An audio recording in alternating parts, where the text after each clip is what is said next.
Entonces, la pacientita toma 10 tabletas, chicos, pero de paracetamol de 1 gramo, ¿no? ¿Ya? O sea, la pacientita ha tomado 10 gramos de paracetamol. Y también se tomó clonazepam de 2 miligramos, 2 tabletitas. Información recabada por el mismo paciente, ¿no? La pacientita ha venido despierta, chicos, despierta, colaboradora, ¿no? Los ingresa a emergencia de la clínica Max Salud a las 2 horas de la ingesta, ¿no? Ya se tornaba un poco somnolienta por el clonazepam, ojo, no refiere mayor sintomatología, no le dolía nada, no estaba histérica, nada, ¿no? Entonces, primera pregunta, chicos, ¿qué medidas debería iniciarse al ingreso? Es importante. ¿Qué, qué fármaco y a qué dosis se debe iniciar como antídoto? ¿Y cuál es el mecanismo de acción del fármaco en mención? ¿Y qué factores de riesgo se conocen para desarrollar la falla hepática, ¿no? Chicos, primero, ¿qué medidas debería iniciarse al ingreso? ¿Qué creen que deberíamos hacer?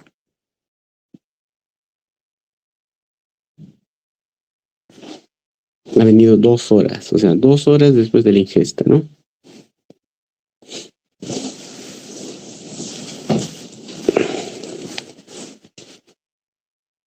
¿Podría ser un lavado gástrico, doctor? Un lavado gástrico, excelente. Ya. ¿Qué fármaco y a qué dosis debe iniciarse, chicos? N-acetilcisteína. N-acetilcisteína. Muy bien, doctora. Ahora vamos a aprender cómo, ¿no? Y el mecanismo de acción no tienen que saberlo. Y qué factores de riesgo también vamos a aprenderlo hoy. ¿Ya? Muy bien. Vamos, chicos. Entonces, bueno, el paracetamol, ¿no? También le dicen acetaminofén. Acetaminofén, ¿ya? Viene de 500 y de 1 gramo para el dolor, ¿ya? Chicos, ustedes ya han evaluado el mecanismo de acción, ¿no? Pero ya hace ya más o menos 5 años se está estudiando un nuevo mecanismo de acción para la analgesia, ¿no? Se cree que la vía de la ciclooxigenasa, chicos, ¿ya? La vía de la ciclooxigenasa requiere dosis altas, altas para producir analgesia, ¿ya? Por lo que se puso en duda o en tela de juicio que este sea el mecanismo de acción, ¿ya? Revisen ustedes, hay otra vía de los cannabinoides, se llama, ¿no? En el que se cree que dosis pequeñas de paracetamol van a inhibir unas enzimas, ¿ya? ¿Se acuerdan del diacilglicerol que hablamos en Pharma 1? ¿Ya? Diacilglicerol alfa tiene mucha relación al inhibir la vía de los cannabinoides que al final va a producir analgesia. Y creo, chicos, y estoy seguro que de acá máximo 1 año a 2 años, el mecanismo del paracetamol, el analgésico como tal, va a deberse a esto, ¿no? Revísenlo si quieren. Seguro que lo han hablado también con Rolito porque es algo nuevo que ha salido. No tan nuevo, hace 5 años es que se está estudiando, pero se cree que esa es la causa del proceso de analgesia que produce el paracetamol. Bueno, mientras tanto, bueno, para cualquier examen todavía la vía de la ciclooxigenasa 2 es la que se mantiene, pero no por mucho tiempo, chicos. Ya, no por mucho tiempo. Bueno, ese es un tema de teoría, ¿no? Eso no es nuestro tema, pero les voy adelantando, ¿ya? Entonces, este es un analgésico más utilizado en el mundo, ¿ya? Todo lugar, cefalea, dolor, ¿no? Fiebre, paracetamol, ¿no? Su ingesta principal causa insuficiencia hepática en, ¿no? En Estados Unidos y en Europa, chicos, ¿ya? El desarrollo de lesión hepática depende tanto de la dosis consumida y de los factores de riesgo de cada individuo. Eso es importante. El antídoto es la N-acetilcisteína, el famoso fluimosil que tenemos en nuestro país también y es ampliamente conocido. Chicos, miren la cantidad. Más de 28 billones de dosis fueron distribuidas en USA solo en el 2003. ¿No? La cantidad de analgésicos que se consume en el mundo, ¿no? Importante dato. Entonces, chicos, esto es importante, ¿ya? como médico o como practicante general, usted tiene que saber esto, ¿no? Mire, chicos, hasta 4 gramos al día el hígado puede metabolizar sin problemas, ¿ya? En un pacientito más de 50 kilos, ¿ya? Si un pacientito pesa más de 50 kilos, puede tomar hasta 4 gramos al día. Por eso nosotros damos pues 1 gramito cada 6. En el COVID era por la fiebre y el malestar que producía, nosotros dábamos 1 gramo cada 6 horas, ¿no? En total 4 gramos. Y esto tu hígado lo puede metabolizar, ¿ya? Normal, sin problema. La dosis tóxica del paracetamol, chicos, es de 7.5 a 10 gramos. Doctor, esto es del léxico, ¿no? Léxico, ¿no? Que es la guía farmacológica americana. Ahora, doctor, yo he encontrado que con 5, que con 6 sí, pero la dosis tóxica hasta ahora, descrita por los libros, es de 7.5 a 10, ¿ya? Y la dosis fatal o letal con la que ya no vas a sobrevivir son 15 gramos. Es imposible que salgas así, estés bien nutrido. O salvo se actúe a tiempo, ¿no? Como lo vamos a ver. Y en niños la dosis tóxica y hasta menores de 50 kilos hay que darles esta dosis. De 150 a 200 miligramos kilogramos, ¿ya? Muy bien. Chicos, ¿cuál es la fisiopatología del metabolismo hepático en nuestro cuerpo? Esto también seguro ya lo han hecho, este es un repaso nomás, ¿ya? Chicos, hasta el 90%, miren, de un 85 a 90% del paracetamol, ¿ya? El famoso N-acetilparaminofenol es metabolizado por la enzima glucoroniltransferasa, ¿ya? Y también por la sulfotransferasa, ¿ya? Estas dos metabolizan al hígado más del 90% de la dosis. O sea, si tú has tomado 1 gramo, ¿ya? Y 1 gramito son 1000 miligramos, ¿ya?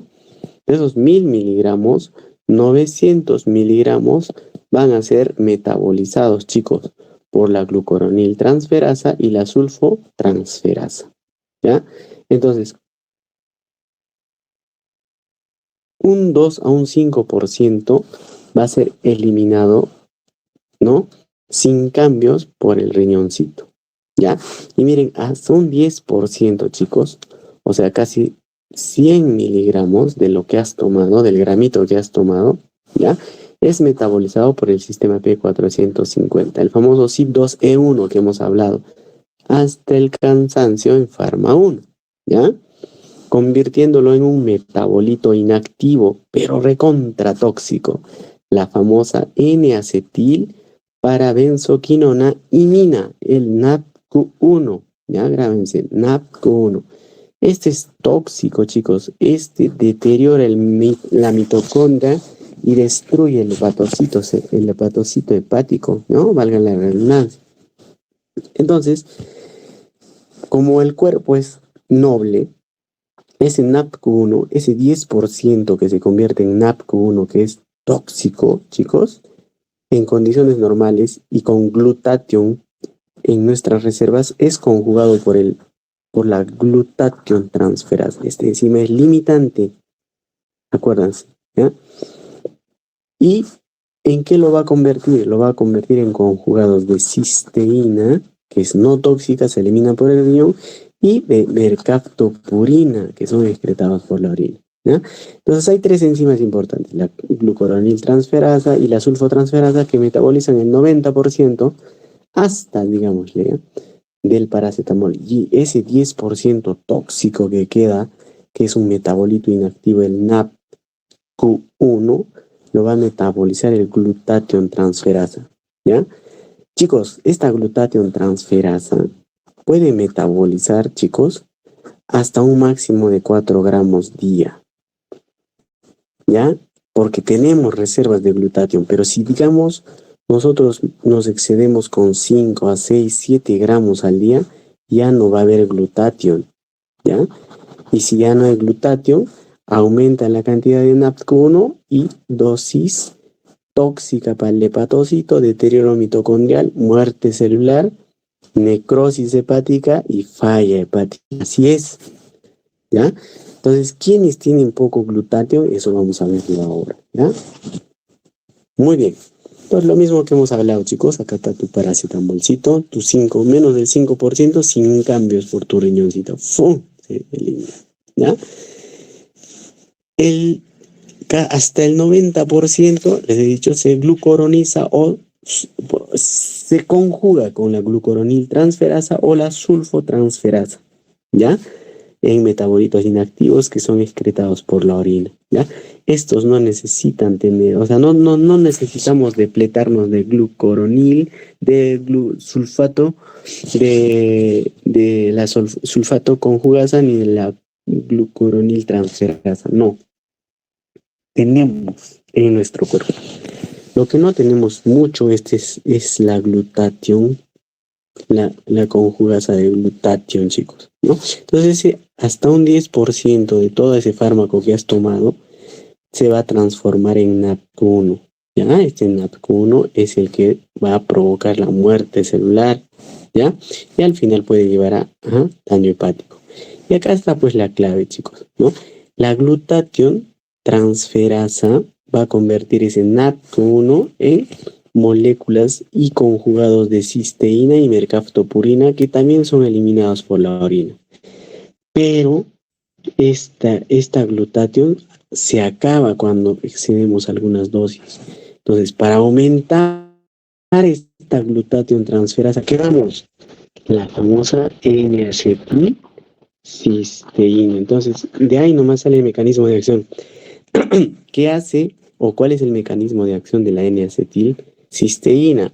Depletar las reservas de glutatión transferasa. Entonces, cuando tú le das N-acetilcisteína al paciente que se ha intoxicado con paracetamol, tú le estás llenando nuevamente de glutatión. Entonces, si hay harto glutatión, metaboliza el NATQ1, lo convierte en conjugados de cisteína y mercaptopurina para ser eliminados y ya no hay daño hepático, ¿ya? Eso es. Lo mismo acá, ¿no? Lo mismo acá, este es un gráfico diferente. Entonces, chicos, hasta un 90% hemos dicho que se va a conjugar con la sulfatotransferasa o la glucoroniltransferasa, ¿no es cierto? Muy bien. Y menos de un 5% va a ser eliminado sin cambios. El 10% se va a conjugar con la CYP450 2E1, ¿no? Y va a formarse un metabolito inactivo tóxico que es la NATQ1. Esta NATQ1 va a ser metabolizado por la glutatión transferasa y convertido en conjugados de cisteína y de mercaptopurina, ¿no? Que también son eliminados, ¿ya? Muy bien, sabiendo eso, chicos, recuerden también que en Pharma 1 hemos hablado de fármacos, algunos que son inductores del CYP y otros que son inhibidores del CYP, dependiendo del CYP, ¿no? Entonces, lo que hacen los inductores es acelerar tanto el metabolismo y la eliminación del fármaco, y los inhibidores son aquellos que van a retrasar el metabolismo y por ende la eliminación. Entonces, hay que conocer, ¿ya? El paracetamolcito, chicos, el paracetamol actúa como inhibidor, ¿no? Y en algunos casos también como inductor, así que hay que tener mucho cuidado, ¿ya? Muy bien. Entonces, el daño hepático por el NAT, ¿no? Q1, ¿cómo funciona? ¿No? Se va a unir a los grupos sulfidrilo de las membranas celulares, chicos, y de las mitocondrias, ¿ya? Esto va a producir un estrés oxidativo severo que al final va a llegar a disfunción mitocondrial. Y si hay disfunción mitocondrial, olvídense pues del metabolismo aerobio, ¿no es cierto? Todo va a ser anaerobio y al final, ¿qué va a pasar? Necrosis del hepatocito centrolobular y muerte celular, ¿ya? Muy bien. Chicos, esas reservas de glutatión bajas, ¿por qué se da? ¿Ya? Especialmente hay factores de riesgo que se han evaluado. ¿Quiénes son esos pacientes que tienen bajas reservas de glutatión? Los desnutridos, ¿ya? Los desnutridos. Tanto los obesos como los caquéticos. Ojo, el ayuno prolongado, chicos, esos pacientitos que hacen dietas de ayuno intermitente, ¿no? Están bajando sus reservas de glutatión y hacen ayuno prolongado y todavía toman alcohol. Fueron, pues, chicos, fueron, ¿no? Mucho cuidado. Alcoholismo crónico, ¿no? El alcoholismo crónico, chicos, no es un diagnóstico alejado, no es aquel que toma todos los días. Paciente que toma una vez a la semana se considera alcoholismo crónico por más de 6 meses. Ojo con eso, ¿ya? Y algún grado de hepatopatía crónica, ¿no? Cirrosis hepática, ¿no? Algún grado de falla hepática previa, etcétera. Esos pacientes tienen bajas reservas de glutatio. Muy bien. Entonces recuerden también a esos inductores del CIF que empeoran el cuadro, como la isoniazida, la rifampicina, el fenobarbital, la fenitoína, agregaría yo, el itraconazol, ¿no? Son inductores del CIF. Muy bien.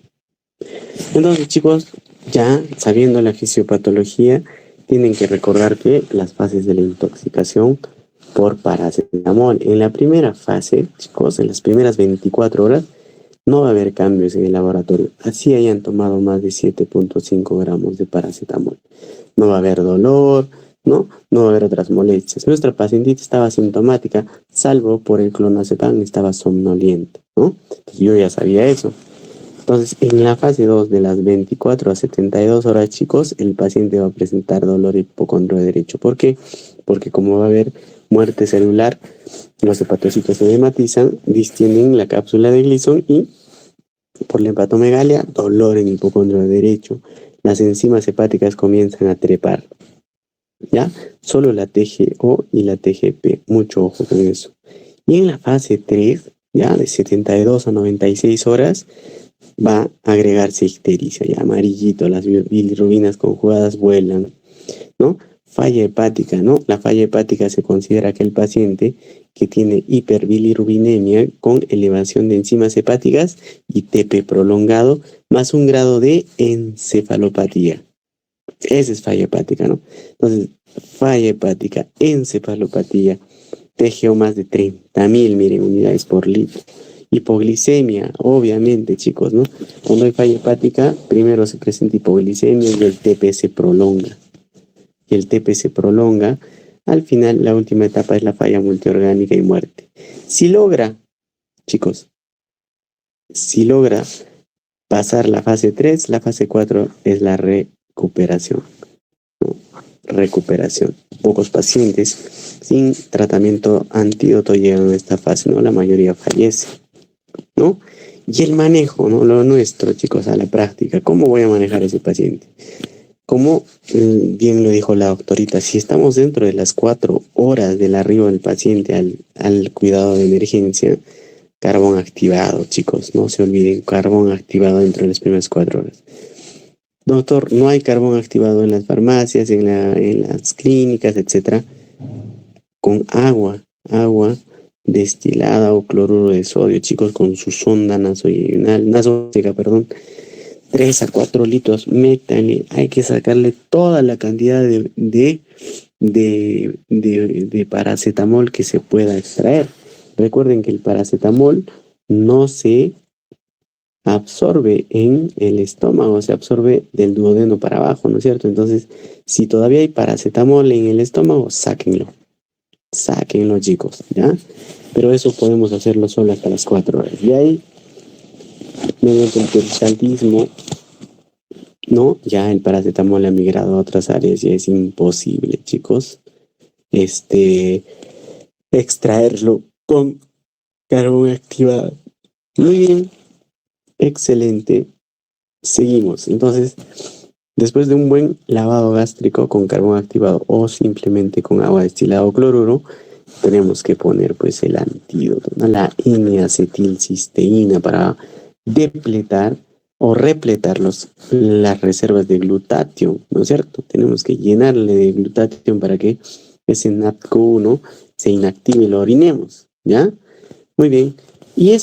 Y todo este proceso de depletación de glutatión, chicos, también tiene efectos favorables como incremento en la producción de óxido nítrico, mejora en la perfusión hepática, mejora la oxigenación hepática, mejora la producción energética mitocondrial, porque ya no se mueren, pues, ¿no? Hay más ATP, administra antes de las primeras 8 horas, chicos, ¿ya?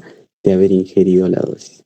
Si tú le das después de las 8 horas, el pronóstico se ensombrece, chicos, y se multiplica logarítmicamente.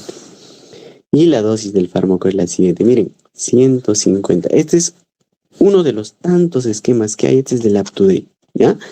Uno de los tantos esquemas que hay para el manejo de intoxicación por paracetamol. 150 miligramos por kilo en 1 hora, ¿ya? Entonces, si el pacientito pesa 60, ¿cuánto le vamos a dar, chicos? ¿Qué dicen? 000, ¿no?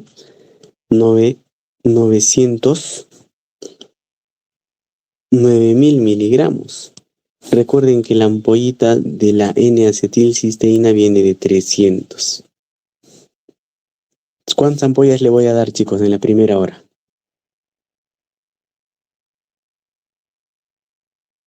30, doctor. ¿Cuánto? 30. Esas 30 ampollas de la N-acetilcisteína se pasan diluiditos en clorurito, vamos a ver más adelante, en 1 horita. Luego, chicos, le vamos a pasar 50 miligramos por kilo ya en 4 horas. ¿Cuánto sería? Entre 3 nomás. O sea, 10 ampollas, ¿no es cierto? 10 ampollitas lo pasamos en 4 horas. Y después, chicos, le vamos a dar 100 miligramos por kilo, o sea, 6.000 miligramos en las siguientes 16 horas. Más o menos el tratamiento se da en 21 horas, ¿ya?